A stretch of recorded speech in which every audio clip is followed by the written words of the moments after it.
নমস্কার, আমি astro Olivia. এখন আলোচনা করব যাদের জন্ম সংখ্যা 3 তাদেরকে নিয়ে, অর্থাৎ যারা মাসে 3 তারিখ, 12 তারিখ, 21 তারিখ এবং 30 তারিখে জন্মেছেন।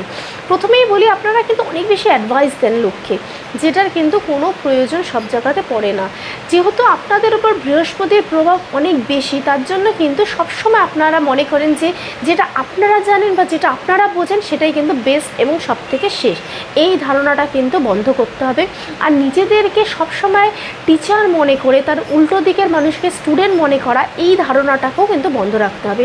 না হলে অনেক ক্ষেত্রে যেরকম আপনারা একা হয়ে যাচ্ছেন, সেটা কিন্তু কোনো রকমভাবে কন্ট্রোল করতে পারবেন না। ফ্যামিলিকে একটু বেশি করে সময় দিন এবং পার্টনারকেও একটু বোঝান যে তারাও অনেক বেশি যোগ্য, কারণ আপনারা মনে করেন একমাত্র যোগ্য শুধুমাত্র আপনারা। এই ধারণাটা কিন্তু এবার কিন্তু একটু কমাতে হবে এবং বৃহস্পতির প্রভাবের জন্য সবসময় নিজেকে